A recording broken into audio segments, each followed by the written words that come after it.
आप सबों को जय मसीह की। सुबह की प्रार्थना में आप हर एक का स्वागत है। आइए आज का सुंदर वचन जो प्रभु हमारे जीवन में देता है उसको पढ़कर हम प्रार्थना में आएंगे। हबक्कूक का पुस्तक पहला अध्याय उसका पहला और दूसरा ग्रंथ हबक्कूक चैप्टर 1 वर्स 1 एंड 2। वचन इस प्रकार कहता है, भारी वचन जिसको हबक्कूक नबी ने दर्शन में पाया। हे यहोवा, मैं कब तक तेरी दुहाई देता रहूंगा और तू ना सुनेगा? मैं कब तक तेरे सन्मुख उपद्रव उपद्रव चिल्लाता रहूंगा, क्या तू उद्धार नहीं करेगा? बड़ा बर्डन के साथ, बड़ा बोझ के साथ भविष्यवक्ता हबक्कूक परमेश्वर के सामने चिल्ला चिल्ला कर आंसू में रोकर प्रार्थना कर रहे हैं। क्यों प्रार्थना कर रहे हैं? यहूदा का कंडीशन उस समय पर बहुत खराब था। यहूदा गोत्र, इस्राएल दो राज्य जब बटा शलोमोन के समय पर इस्राएल राज्य करप्ट हो गया था। यहूदा और बेंजामिन गोत्र, दो गोत्र जो परमेश्वर को मानने वाले थे, वो दोनों गोत्र मिलकर यहूदा राज्य की स्थापना किया जो परमेश्वर का भय पर चलने वाले थे। लेकिन धीरे समय बीतता जाने के समय पर इस्राएल जैसा करप्टेड हो गया, वैसा यहूदा राष्ट्र भी धीरे धीरे धीरे धीरे करप्टेड होने लगे। इस्राएल की हवा यहूदा में भी चलने लगी। यहूदी लोग मूर्ति पूजा करने लगे। यहूदी लोग वो करने लगे जो यहूदी धर्म के खिलाफ थे।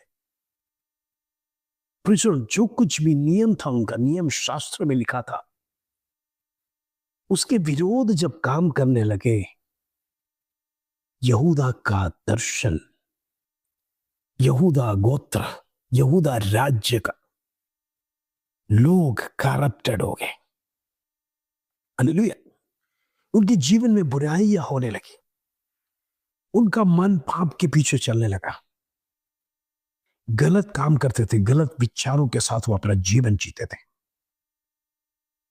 प्रभु के संधि में कोई खराई से चलते नहीं थे। देखते हैं परमेश्वर क्रोधित होने लगा। परमेश्वर को क्रोध जागा। मेरा एकलौता राज्य यहूदा, इस्राएल, अब दोनों करप्टेड हो चुके हैं। परमेश्वर से रहा नहीं गया। हबक्कूक भारी बोझ के साथ परमेश्वर के संध में प्रार्थना कर रहे हैं। प्रियो, जब दुनिया गलत काम कर रहा है, एक व्यक्ति उसके बीच में रहकर बिछवाई होकर उस राष्ट्र के लिए प्रार्थना करना बोलेगा तो कितना बड़ा बोझ है। कितने हजारों का बोझ लेकर वो प्रभु का दास प्रार्थना कर रहे हैं। प्रभु का दास अपने लिए प्रार्थना नहीं कर रहे, प्रभु का जन का छुटकारा के लिए। लोग बुराई छोड़े, लोग गलत मार्ग को छोड़े, परमेश्वर का भय माने। दाऊद ने भी स्वयं कहा, एक भी व्यक्ति धर्मी जैसा दिखाई नहीं दे रहा है। लोग करप्टेड हो चुके हैं। लोग अपने जीवन में इतना सब कुछ बुराई कर रहे हैं जिसका कोई डर भी उनके अंदर नहीं। आज परमेश्वर के जन, आप में से भी कई लोग का सवाल मन में यही होगा, मैं कब से रो रहा हूं मेरा परिवार के लिए, मैं कब से मेरे बच्चों के लिए रो रहा हूं, मैं कब से मेरे पति के लिए रो रहा हूं, मेरे पत्नी के लिए रो रहा हूं, अभी तक मेरी प्रार्थना क्यों सुनी नहीं गई? क्यों मेरा घर का उद्धार नहीं हुआ है? क्यों चेंजेस आ नहीं रहा है? क्यों बंधन में अभी भी है? कुछ बातों का जीवन में, हमारे जीवन में श्राप है। कुछ बातें परमेश्वर की योजना में नहीं है। ऐसी घटनाएं हमारे जीवन में है या पारिवारिक जीवन में है। परमेश्वर के घृणा होने का कार्य, परमेश्वर से घृणा, प्रभु के विरोध में यदि हमने काम किया था, भारी पश्चाताप हमारे जीवन में करना है। भारी पश्चाताप के साथ जीवन बिताना पड़ेगा, क्योंकि मसीह लोगों के अंदर यदि करप्शन आ जाए, यदि दुनिया आ जाए, फिर जरा सोचिए उसका पवित्रता कहां तक रहेगा। परमेश्वर जो कहता है वो कामों को यदि आप छोड़कर, वो बातों को यदि ना विचार करते हुए आप पवित्र ठहराए गए, वो बात को छोड़कर, आपको लहू से खरीदा गया वो बात को छोड़कर यदि अपनी मनमानी करेगा, याद रखना शत्रु कब आपके जीवन में प्रवेश करेगा हम जानते भी नहीं है। मसीह लोगों का जीवन बर्बाद करने के लिए शाऊल जिस प्रकार परिपत्र लेकर निकला, उसी प्रकार शैतान दिन रात प्रेषण बौखलाते हुए मसीह लोग कहां कहां है, उनको उपद्रव किया जाए, उनका संसार से नाम मिटाया जाए, उनका प्रार्थना सभाएं तोड़ी जाए, उनकी प्रार्थना होनी नहीं चाहिए, उनकी आराधना होनी नहीं चाहिए, वो हल्लेलुया बोलना नहीं चाहिए, प्रेषण वो ऊंचे आवाज से प्रार्थना नहीं, बाइबल नहीं पढ़ना चाहिए करके सब कुछ दबाने के लिए प्रेषण शत्रु भी इसी प्रकार निकला है। लेकिन हम उसके साथ यदि मेल मिलाप कर देगा तो हम शत्रु का स्लेव बन जाएगा। हम देखते परमेश्वर ने कितना बड़ा पनिशमेंट दिया था। असूरियन साम्राज्य और बैबिलोनियन साम्राज्य, ये दोनों मिलकर इस्राएल और यहूदा को बंधुआई में ले गया। क्या परमेश्वर की अनुमति के बिना परमेश्वर का जन शत्रु के हाथ में जा सकता है? कतई नहीं प्रिय।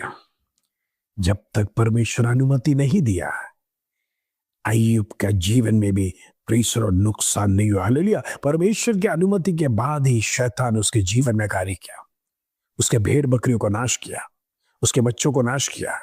प्रभु जब तक अनुमति नहीं देगा शत्रु आपको छू नहीं सकता। याद रखना, यदि शत्रु छूना शुरू हो गया तो याद रखना कहीं ना कहीं कुछ गड़बड़ है, कहीं ना कहीं कुछ गलती है हमारे जीवन में, हमारा अलाइनमेंट परमेश्वर के साथ नहीं है, हम परमेश्वर के साथ चलते नहीं है, या कुछ तो गलती हमारे जीवन में है जिसका कारण से परमेश्वर प्रसन्न नहीं।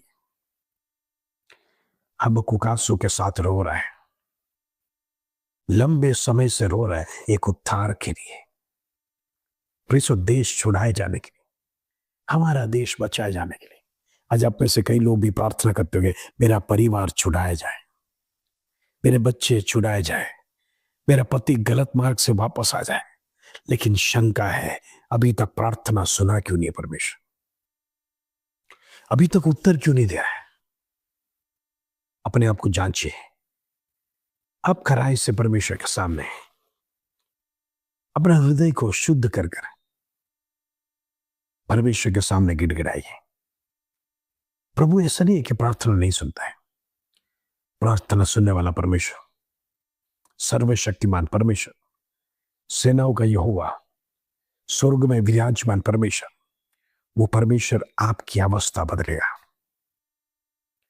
हो सकता देरी है, लेकिन पश्चाताप के साथ परमेश्वर के सन्निधि में ये साल जो आपको दिया है, उस साल में आगे बढ़ने के लिए हम परमेश्वर से प्रार्थना करना, प्रभु ये साल मेरे से कोई गलती ना हो। प्रभु तुझे छोड़कर मैं कोई गलती नहीं करूं, तेरे मार्ग में मैं चलना चाहता हूं। फिर पहला स्थान मैं जीवन में तुझे ही देना चाहता हूं, उसके अलावा मेरे जीवन में कोई भलाई की जरूरत नहीं। प्रभु का पहला स्थान देकर, चाहे पर नौकरी, बिजनेस या कोई भी बात को शुरू कीजिए, प्रभु अवस्था को बदलेगा, प्रभु घर को बदलेगा। आप प्रार्थना करने का समय पर यदि आप मोबाइल लेके बैठेंगे या टीवी देखेंगे, प्रार्थना को अहम स्थान नहीं देंगे, तो फिर शत्रु आपके परिवार में कार्य करेगा। लेकिन ये सब कुछ छोड़कर प्रभु के लिए जो देना है, एकदम प्योर दिल से, पूरे मन से, पूरा समय डेडिकेटेड करके परमेश्वर को दीजिए। याद रखना, समय बदलते ही शत्रु का कार्य खत्म हो जाएगा, शत्रु की ताकत घट जाएगा। क्योंकि जब आप प्रार्थना में बढ़ते रहेंगे, निराशा नहीं रखना, मन में शंका नहीं रखना, प्रभु क्यों सुनता है, निराशा के साथ प्रार्थना नहीं करना, परमेश्वर क्यों सुनता नहीं करके, प्रभु सुनेगा। आप परमेश्वर के संधि में गिड़गिड़ाइए, परमेश्वर इस्राएल का उद्धार करेगा। वो हल्लेलुया एक डेडलाइन लिखा था, 70 साल बाबिलोन के साम्राज्य में परमेश्वर तुम्हें स्लेव बनकर रहना पड़ेगा, लेकिन फिर उसके बाद तुम्हें मैं छुड़ाऊंगा। हालेलुया। परमेश्वर बंधुआई में रखने के लिए लाइफ टाइम का एग्रीमेंट नहीं रखा है। परमेश्वर ने एक पनिशमेंट दिया है, लेकिन उसके बाद प्रभु छुड़ाएगा। इन दिनों में पनिशमेंट खत्म होने जा रहा है। हम प्रार्थना करना है वो बंधन टूटे। प्रभु क्षमा कर, क्षमा कर, क्षमा कर। यही शब्द हमारे जीवन से, हमारे हृदय से, हमारे होठों से परमेश्वर के संधि में जब उठाते हैं, याद रखना परमेश्वर का दिल, करुणामय दिल आपके लिए पिघल जाएगा, आपके लिए सारी बातों को सुनेगा। परमेश्वर एक पश्चाताप करने वाला, परमेश्वर ने एक राजा आहाब राजा को छोड़ दिया। हालेलुया। हम देखते हैं आहाब ने कितना घिनौना काम किया इस्राएल के साथ मिलकर। परमेश्वर ने वो हालेलुया इतना बड़ा घिनौना काम किया, उसको भी परमेश्वर ने क्षमा किया। याद रखना, क्षमा भरने वाला परमेश्वर है। पश्चाताप करेगा तो परमेश्वर बड़े कार्य हमारे जीवन में करेगा। आइए हम प्रार्थना करेंगे। पिता परमेश्वर, धन्यवाद, सुंदर वचन तूने हमारे जीवन में दिया है। हबक्कुक की प्रार्थना आज हमारे जीवन में भी, कई लोगों का जीवन में वही सवाल है, वही प्रार्थना है, कब परमेश्वर उद्धार करेगा। प्रभु मैं प्रार्थना करना चाहता हूं, उनका घर का बंधन टूटने पाए, उनका विषय का परिहार होने पाए, प्रभु उनका जीवन चेंज होने पाए, शत्रु जो तांडव कर रहा है वो तांडव खत्म होने पाए। यीशु के नाम से छुटकारा होने के लिए प्रार्थना करता हूं। होने दे प्रभु इस दिन में। आदर महिमा जलाल तुझे देते पाओ। छोटी सी प्रार्थना प्रभु यीशु मसीह के नाम से मांगते हैं, सुनो और ध्यान कर पिता। आमीन, आमीन। इन दिनों में बंधनों को परमेश्वर तोड़ेगा, प्रार्थना परमेश्वर सुनेगा, आपका जीवन बदल जाएगा। इस वचन के साथ प्रभु आप सबको आशीष दे। जय मसीह।